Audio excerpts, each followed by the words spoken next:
So, Madoka Magica, one of the best animes ever, actually, unironically, it's really good. It's probably my very favorite anime. They add so much stuff to this game, I'm not able to keep up. I need to make this video now without getting any more footage. I have been playing this game every single day since it has released, and I need to get this video out sometime. And because of that, if you are a player of Madoka Magica, Magia Etc., I don't know where they got that name from, you might notice that this footage does not look like the current version of the game, because, again, it's quite old. And I'm just going to be saying all of this completely off script, because I don't have time to write a script when everything keeps changing. Okay, so whenever you start playing the game, it basically just throws you into the story mode, you know, which makes sense. And the gist of the game is that you are playing with these Kikoku. You're obviously not playing with the actual characters.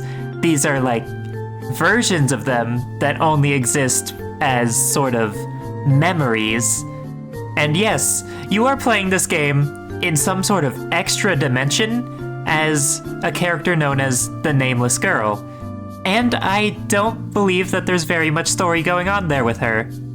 Every time you reach a certain very big milestone in the game, you unlock another cutscene with her and the other main character of the game, you could say, AQ, who is, you know what? We'll get to that. But yeah, there's special cutscenes you can get between AQ and Nameless Girl, except they don't really tell you that much, I think. I don't know, I haven't watched all of them because I haven't, for one, earned all of them, and two, I just don't want to.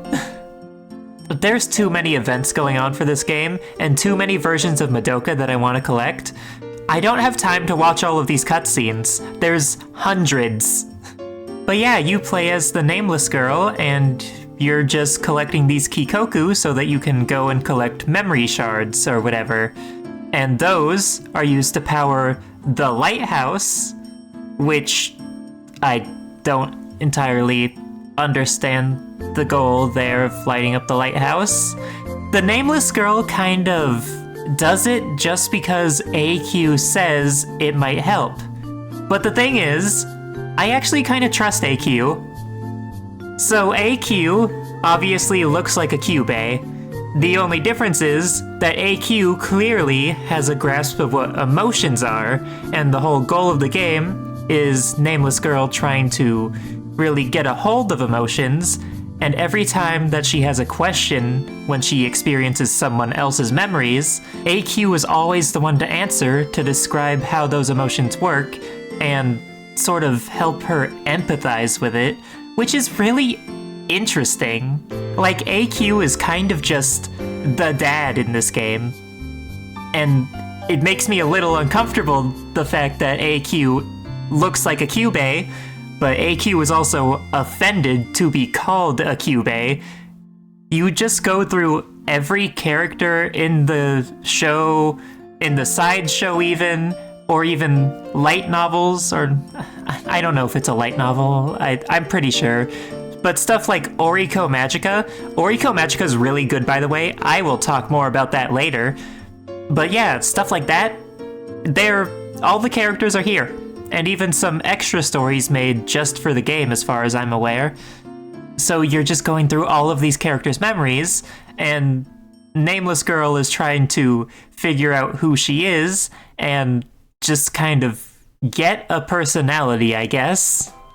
The thing about that, though, is, spoilers, Nameless Girl kind of just gives up on that, and decides that getting all the memory shards has become her purpose, so, like, you're just doing it for the fun of the game at that point, which is honestly very true. That is the entire reason people play gacha games. They don't have a purpose, they're just there because they're already doing it. And, yeah. You get some free pulls every now and then, which is really good. In fact, the game gives you a lot of free pulls, sometimes it's even daily. And the game also gives you a whole bunch of gems, which are, you know, the premium currency of this game. The thing about that, though, is that there are two types of gems. They are both just called gems, but the only difference is whether or not you have paid real-life money for them. That's just so awesome, isn't it? There are certain banners, let's call them, that you can only use if you use the paid-for currency. And of course, obviously, those banners are going to have more guaranteed 5 stars. By the way, 5-star is as high as it goes in this game. Funny enough, it only goes as low as 3-star. There is no such thing as a 1 or 2-star thing of any caliber in this game. There is nothing that exists. Not an item, not a character, not an equipable. There's just no 1 and 2 stars. I don't understand why. And, yeah. It's a little ridiculous. If you haven't noticed by now, the game is primarily 3D. And yeah, that means that a lot of scenes from the show have actually been completely remade into 3D, which is really cool. And you know that part I said about you exploring the characters' memories?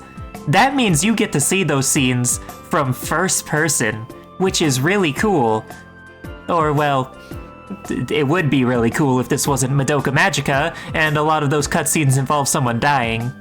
So anyways, we all know what happens in episode 3. Well, guess who you get to play as? And like, these cutscenes, they are actually really good. Like, this is a mobile game. Sure, it's on Steam now, but like, this is a mobile game. It looks really, really good. But of course, they don't have the budget. So, their solution to this was to have a bunch of live 2D VTuber models that act out the cutscenes for just everything else.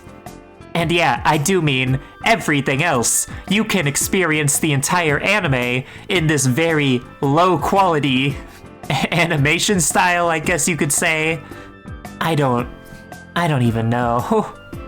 Once I realized that there was absolutely no original content added to the main story, I just kind of started skipping these cutscenes because they were taking way too long. Continuing on with the main story being Madoka Magica, yeah, it's like alright, but don't play this game if you haven't watched the show. This is a terrible, terrible way to experience it. And obviously, this is not a spoiler-free experience. It goes into everything that happens. The models are really cool and all. I do think that they're pretty expressive, but it's like they're 2D models that only face forward. I don't have much value in this when I could watch the anime. And yeah, everything is the exact same until Homura's memories, where the game just kind of takes a break to go to Madoka Magica side story. Yeah, I never watched side story. I'm assuming that it does take place in one of Homura's memories, which, you know, that makes sense. I didn't think that before I started playing this game. I'd only ever heard bad things about it, and that it was completely unrelated from the main story. But apparently Kyoko's in it, so like, those people were clearly wrong. And yeah, that's like the very basic rundown of the story, but the mechanics, I probably should talk about that too. So there's like 6 different typings in this game. You have your red, your blue, your green, your purple, your yellow, and your pure white. The actual names are Flame, Aqua, Forest, Light, Dark, and Void, because this game had to be really pretentious about the typings. Apparently in the PvP mode, it says that there is some sort of typing chart, but it doesn't tell you what it is. So I have no idea which typing beats what, but in the normal game, it doesn't matter because every enemy has its own unique weaknesses. As for the characters themselves, there are just a few things that you need to know about them all. you have your main ability, which is something that's usually passive or something very unique to the character. You have your skill, which is usually something good. Like, let's take a look at Kyoko, for example. Kyoko's, it just does a lot of damage. It's a single target, does flame damage, and if the enemy is in break, I will talk about breaking in a bit, then she will get a damage increase, but if they're not in break, then she'll get a speed increase. Of course, you have your normal attack. Nearly every single character has the same normal attack. You also have your supporting ability. Supporting abilities are usually pretty interesting. A lot of the time, the support abilities are like a condensed down version of the main ability, and you can equip that to another Kikoku so that they get that ability. But of course, supports are usually limited to either the character type or the character class. And then there's also special attacks. Special attacks are something that only 4 stars and 5 stars have for some reason. I mean, I know the reason. It's because 3 stars are just weaker versions of 4 stars, so they don't get special moves, which is weird, but whatever. And now, let's go down all of those classes real quick. You have things like Defender and Healer. You know, they put up a shield or they restore your health, very basic stuff. You have your buffers. They will obviously apply stat buffs to you, usually like attack, speed, sometimes defense. Then there's action order, which, yeah, that's different from speed. And yeah, just stuff along those lines. There's debuffers who can either, you know, just do the opposite of what a buffer does to the enemy, or they can sometimes inflict ailments, which, the ailments do pretty cool stuff. It's just that, they're usually not useful. Because, like, the most useful debuff is stun, but most things, like, you know, bosses, are entirely immune to that. So if a character is a debuffer that inflicts stun, they are completely useless in the story mode. That sucks. Oh, and I guess technically there are some certain effects that are like ailments, but, you know, on the buffing side. I guess I should cover that too. There's a character that is unique to this game, as far as I'm aware. Her name is Mabayu. She's really popular among the Hime Joshis, for obvious reasons. This is Madoka Magica we're talking about. Like I'm talking, she will get shipped with Homura, she will get shipped with Madoka, she will get shipped with Mami, she will get shipped with Homura and Madoka, and sometimes even, like, Sayaka. I don't know. I don't really know her story because, again, she is not in the anime, and I don't really want to watch the cutscenes, so tough luck for her. Her thing, though, is that she is also a time traveler, so her buffing effect makes it so that someone instantly gets another turn, which is really cool. And, you know, people who are fans of my channel, they might think, huh, that sounds awfully familiar. We will talk about that. And then moving on, you have your attackers. Attackers are very valuable. They are your main damage source. Attackers are never really who you would think they would be, because, like, Homura is an attacker. Kyoko, yeah, Kyoko's obviously an attacker. Mami isn't an attacker, even though she uses guns. But anyways, moving on from attackers, the last thing is breakers. Breakers just deplete this one little gauge, which, you know, keeps the enemy's defenses up and whatnot. Breakers include Madoka. Really, you mostly just need Madoka. She does an area of effect, whereas every other breaker only single targets and does maybe a little bit more damage to the break meter, but, like, why do that when you can break every enemy at once, you know? And of course, the game gives you Madoka to start off with. It's a very particular version of Madoka. This version of Madoka is actually the one before Madoka Magica from Homura's original timeline, which is a really interesting idea, especially because she's a lot weaker than all the other Madokas despite being a 5-star. Madoka doesn't have any 4 stars or 3 stars, but like still, she is definitely the weakest 5-star, but that actually really makes sense with the story.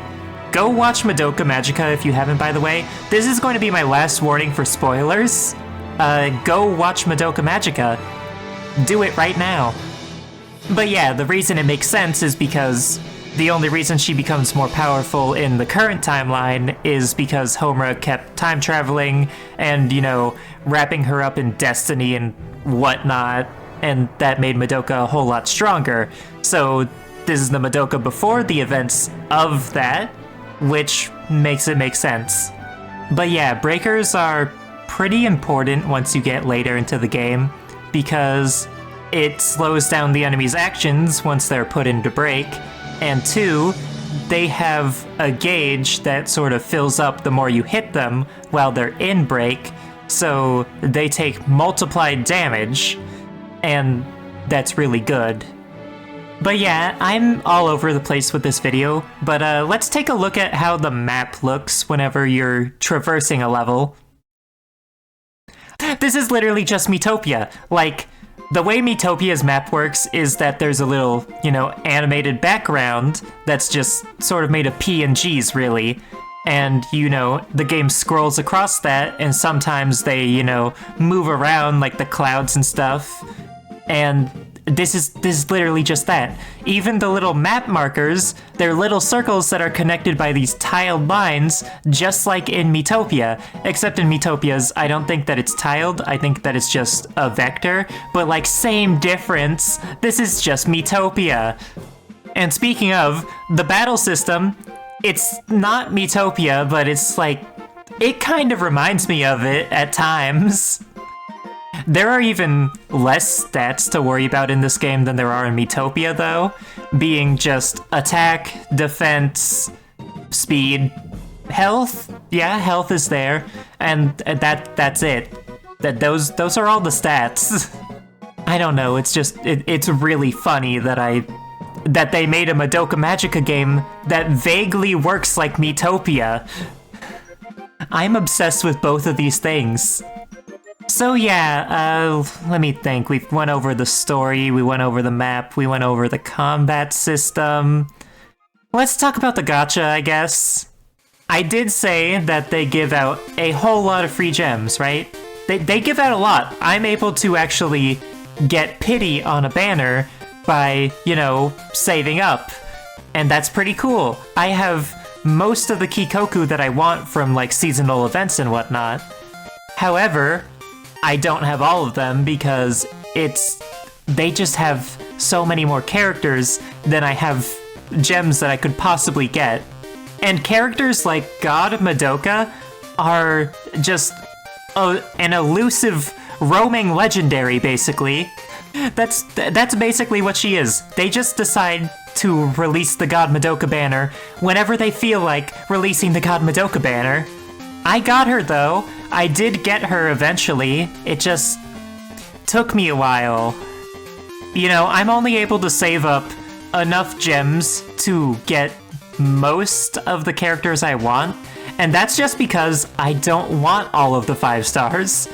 I mean, I'm sure eventually they'll stop making so many new characters, because the game hasn't even been out for a year. They're still actively updating this fairly often and everything. But like, man, that's going to take a lot of gems. And guess what? The gems are so expensive to buy. Like, I don't know how much it is in Genshin, but I know that you can spend like, I don't know, maybe like $20 and get a good amount of pulls so that you can meet your pity requirements or whatever. I'm going to open up the game. I'm going to see what their quote-unquote specials are right now on gems. Oh my gosh. Oh no. So right now I'm recording this around the time of New Year's. There's, of course, a New Year's special sale going on. You get 10,000 gems for $60. It also gives you some orbs, I think. Orbs are used for, like, leveling up a character's skills and stuff, and, you know, giving them a bit of extra stats on top of their normal level and everything. 10,000 gems, that is nothing. Do you want to know how many it takes to reach Pity? It takes 60,000 gems to reach Pity, because the way that this game works, there's actually not a pity system. Instead, it gives you materials that you can trade in for the specific Kikoku that you want from that banner, and they only work on that specific banner. I don't play enough gacha games to know if that's how pity normally works, but yeah, it only works on that specific banner. And you need 200 of those. 200. You get one for each individual Kikoku pulled. So you need to pull 200 Kikokus. And it takes 3,000 to get 10. So you need 60,000. So you need to buy this 6 times to get enough gems for that. $360? That's too much money. That's too much money just to get one guaranteed 5-star. Oh, they still have the Christmas sale up. That is 10,000 gems, also for $60, and it comes with some extra keys. You can also use those to get Kikoku. The thing is, though, that you can only pull the basic banner with keys. If you want a seasonal, this is useless. And also, now that I'm reading this, I'm realizing that it only lets you buy one of these. You can only get one of these. That means that you have to buy the normal purchase amounts. And let's see how much that is. For 10,000 stones, it's $60.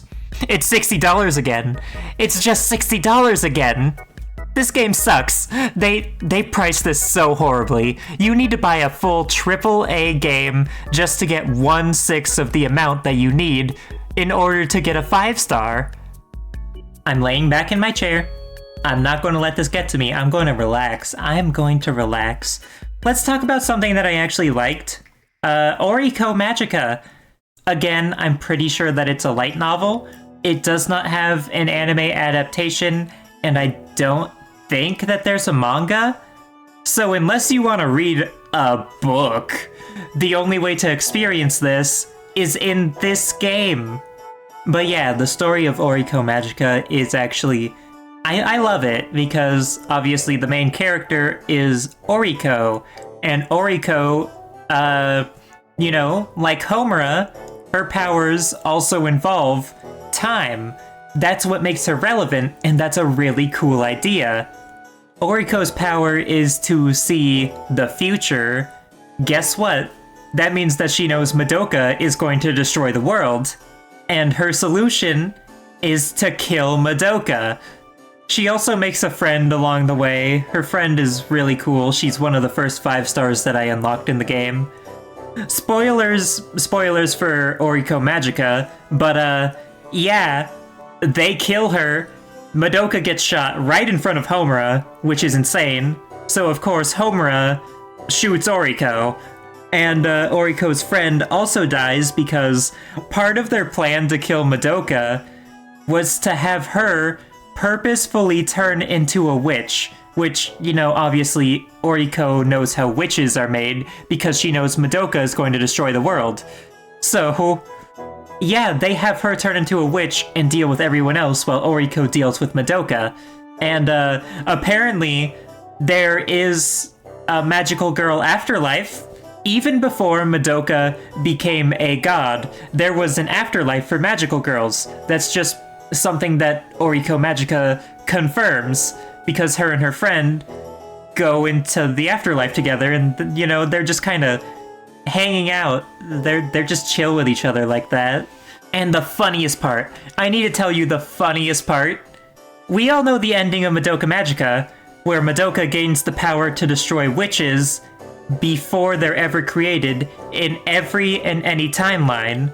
So that means she goes back into that timeline and she meets up with Oriko and her friend, and Oriko just looks at her like, well, I guess it all worked out in the end anyways. And that was so funny. You shot this girl, and she comes back to save your soul, and you're just like, well, all's well that ends well. And, yeah, I guess I might as well talk about what I know about Mabayu. I just know that her power also involves time travel. In fact, she has an exclusive in the same way that God Madoka has an exclusive. Hers is also a roaming legendary banner. And it's really funny because her special skill is called Groundhog Days, which is so funny because, for one, her power involves going back in time and doing things over again, but also, her power seems to sort of wipe a bit of her own memory, and she doesn't really remember everything that happens when she does it, I think. So, they made a double pun on this girl's powers, for English speakers, really. And yeah, I think the way that her story ends is that she erases herself from the timeline completely so that Homura and Madoka are able to move forward and find a solution for all of these problems. And she basically becomes a force ghost? I'm not really sure. So, yeah, I guess we can talk about some other things around the game. That PvP mode, oh boy, that PvP mode sure does exist. I am able to easily get, like, top 30 in PvP, because I've been playing this game a lot, but I can't get top 1, because you're able to spend gems in order to play PvP more, which gets you more points, which means that you get a higher ranking. So people, I guarantee, are doing that, and they also have, like, way more battle power than me because they have fully ascended characters and whatever. But the stupidest thing about PvP is that unlike the bosses in the story mode, your characters don't have a resistance to stun. You know what that means? The one character, and I mean the singular character in this game that is able to inflict the stun ailment is just used on everyone's PvP team. It's so stupid. And of course, I have fallen into this trap too. This character's name is Felicia? Her name is Felicia? Oh my gosh, how did I forget that? That's so funny. But yeah, she just hits people with a giant hammer and they get stunned. And when you're stunned, it means that you just lose your turn. And she can just keep doing it. Like, it's her skill, and using your skill depletes SP, and you have to use a normal attack to gain back SP, so, like, that kind of balances things out. But, like, her special move, it's just an AoE version of her skill, so that means that it stuns everyone. And there is no character that has an innate resistance to ailments. So that means that it's just always going to work pretty much, as long as you give her, like, a support that boosts ailment hit rate. It's just so stupid, like, I was losing to people who had 20,000 less battle power than me. I am currently at 70,000, but I was probably at like 40,000, and I was losing to people with 20,000 who were using her on their team, and it was so stupid. She just breaks the game completely. It's like giving one character a gun when everyone else has a sword. If you don't bring the one with a gun, you're going to lose. Of course, they made the meta worse when they introduced Mabayu, because, well, the thing is that in PvP, you cannot control the characters because you're not fighting in real time. People just put up their teams and then you go and challenge them, and then it does an auto battle. Just like Miitopia, really. Not really, but still. And Mabayu's AI will always target the one with the highest attack. And while Felicia is not an attacker, in terms of debuffers, she has one of the highest attack stats. So if you just don't have an attacker on your team and have her, then Mabayu will always give her a second turn. And it's so stupid. Especially because they've also, since released Young Homura and Santa Sayaka. Both of those characters give you more SP throughout the battle when you use battle skills. So you can just keep going. It's so stupid. It's so stupid. There's also training quests in the game. That's just how you get the materials to instantly level up a character. And there's also another thing that they added fairly late into the game, which are called Crystallis. They're like a better version of another equipable in the game, which is called Portraits. There's the 3-star, the 4-star, the 5-star, and EX. I don't know why they don't make EX portraits, but whatever. And yeah, these work kind of like portraits, except there's a gambling element to them. You don't get to really pick and choose which ones you get. You just kind of have to keep doing it, and maybe you'll get the one that you want. And they also have little sub-slots that you also have to do gacha rolls for, which is so stupid. But the really cool thing about EX Crystallis is that each character has their own that is unique to them, and it always gives a special, unique buff effect that Crystallis don't usually give. Also, all of the EX level Crystallis are named after a quote from the character before they die, which is so funny. We're going to look through some of them right now. Let's see. Iroha, the main character of Madoka Magica's side story. With all of us, there's no way that we can fail. She probably dies after saying this, I don't know. Someone probably dies. Mabayu's is, I can make miracles happen too, which is probably right before she becomes a ghost. Sayaka's is such a good quote. There's no way I'll ever regret it, which is one of my favorite lines from Sayaka. Oh, and Mommy's, we all know. You can take a guess at what hers is. I'm not afraid of anything anymore. Past Homura's EX is called, I want to be able to protect her, which, that's basically when she dies, when you think about it, because she is no longer that person from that point on. She is a completely different person. I also have two more, which are God Madoka's, which is my very best friend. That one might count towards my agenda, because technically, that's when she gave up on being mortal. However, the seasonal Kikokus, they're really funny because they're not nearly as dramatic. I have one on a character called Rika Ayano. Hers is, let's make it snow in Kamina. I think Santa Sayaka's was like, let's go hand out all these presents or something stupid like that. And speaking of stupid seasonal characters, I need to tell you about this. One of the first, if not the first seasonal event was the summer event, where they put all of the characters in bikinis. It is... I don't understand. And the thing about it is that they were really good. At least two of them were. Sayaka and Madoka. There were only 3 summer event characters, but yeah, Sayaka and Madoka. Madoka was a healer for this event, and also water type, which I don't have any water type healers, and I also didn't get this version of Madoka, so I still don't have one.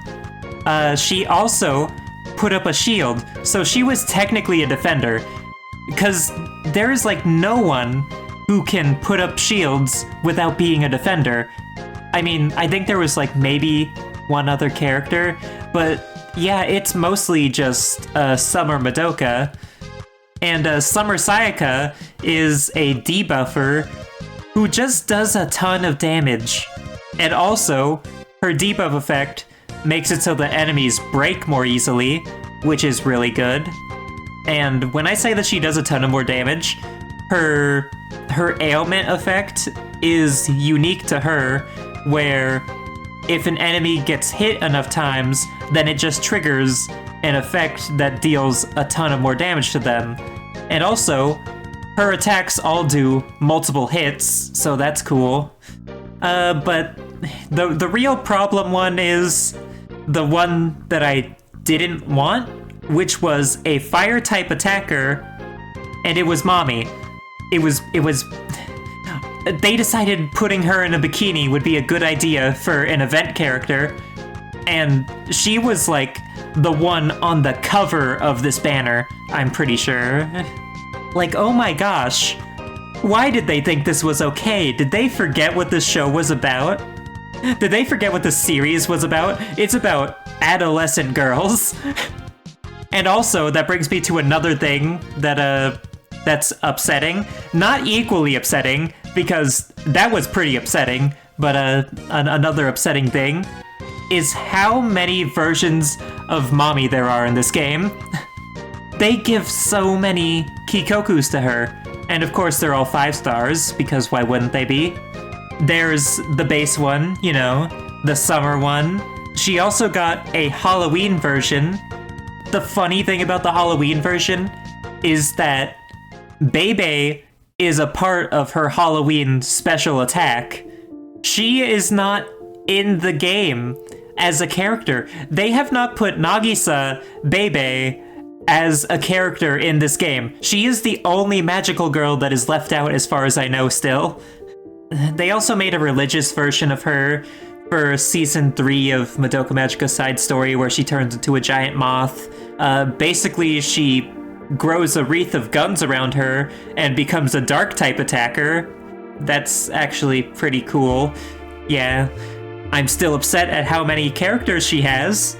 She only has 4 Kikokus, but you wanna know who has less than 4? Homura. If you can't tell, by the way, I really like Homura. My profile on this game is based around her. Also, speaking of profiles, I forgot to mention that there are guilds in this game. They don't actually do much, but you get like a few more resources if you do join them. So it's a good idea to join them. They have had this one button since like the very start of the game that is just question mark, question mark, question mark, that is connected to unions. And it has been there since before unions were available, I think.